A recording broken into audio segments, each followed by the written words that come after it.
right now, there is no Giannis Antetokounmpo trade market. All right, so reports are saying that Giannis Antetokounmpo has no intention of leaving Milwaukee, and his own posts on social media seem to support that. So with that news in mind, I want to talk for a moment about the Bucks offseason coming up. Now let's talk about priority number one for the Bucks offseason. That is obviously to sign the nasty Thanos Antetokounmpo. If you want a shot at getting back to the championship, it starts with this. And maybe that deal's already been done and that's why this news is even coming out. But all jokes aside, I think their offseason starts by utilizing the full mid-level exception. If you don't know, the mid-level exception is a tool used by NBA teams to sign players to contracts when they're over the salary cap, but not so much that they're subject to luxury tax penalties. It essentially allows teams to go over the cap to add players, but only within a limited amount determined by their specific situation. So when it comes to the mid-level exception, I think the top target for the Bucks should be a guy like Nickeil Alexander-Walker. Alexander-Walker is a young perimeter defender, and I think the idea of playing alongside Giannis would be attractive for his own career and would fill a needed role for the Bucks. Nickeil has been averaging just around 9 points per game and shooting over 38% from three. He's shown potential though, he's shown room for growth, and he's really a symbol of what I think the Bucks lacked most last year. That being consistent shooting, defense,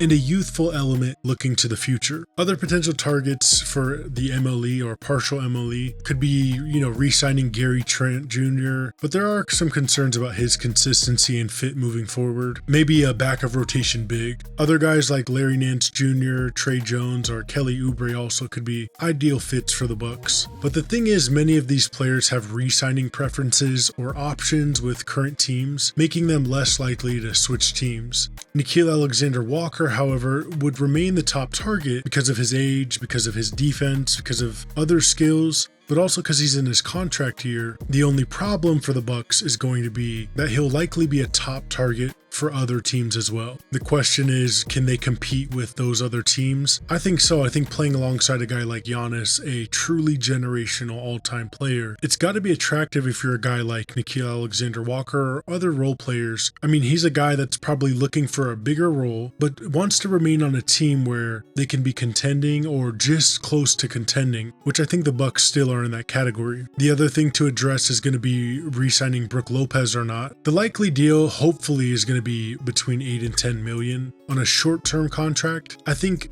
Brook Lopez provides important size and familiarity with the team, but he would also provide the flexibility for in-season trades should those come in the future. Now, as for other roster-filling strategies, I think they need to get a mix of veterans and young players, undrafted or second-round players on minimum deals, and there's some potential re-signs with guys like Taurean Prince, Sims, Livingston. I'm not fully convinced on those guys, but they could be there for salary matching, that kind of thing. Now, I probably have gone long enough without addressing the real elephant in the room, and that's Damian Lillard. The thing with the Bucks is they have limited trade assets, and Damian Lillard is one of them. I think he's really unlikely to be traded. He's lost a ton of value from that injury and also from not having the success that the Bucks hoped they'd have with him and Giannis as a pairing. But if they were to trade him, I think the only thing that would work, and I haven't run through this, so don't hold it against me, but I think maybe a guy like Paul George or Bradley Beal, who are in similar situations where they've been somewhat disappointing on teams that are around that same tier. I think the Bucks, by the way, I think they're above the Sixers and the Suns, but the Bucks are almost heading in that direction. But to be clear, I don't think Dame is going anywhere. I think your best bet is that you just got to be hopeful that Dame's going to come back and be pretty good still. As for other assets, they do have a 2031 unprotected first round pick. I think that's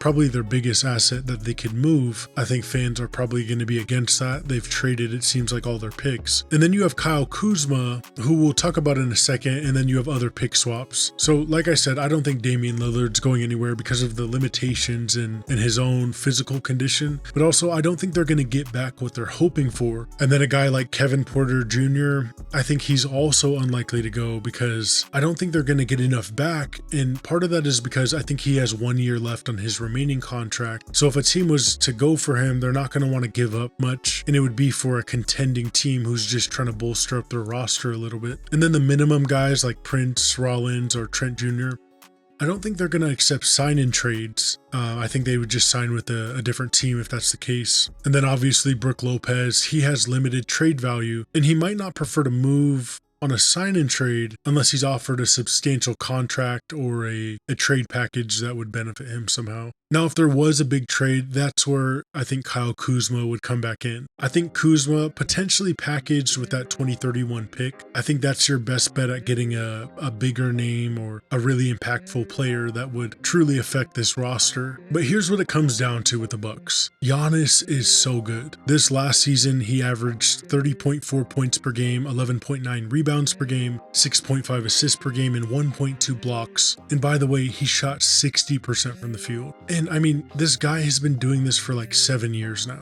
If you're the Bucks, I just feel like you have to capitalize on having a truly generational player. They're in a similar situation, it seems like, to the Nuggets, where you have arguably the best player in the league, and you face the pressure of building around that player. I think for the Bucks, they really got to figure it out. I think Nickeil Alexander-Walker would be a great option, or a guy like that. But let me know what your ideas are. What would you like to see the Bucks do this offseason? Would you prefer a guy like Paul George over Dame? Or would you just hope that Giannis is going to change his mind and sign elsewhere? Let me know in the comments, and thanks for watching Sports Pantheon.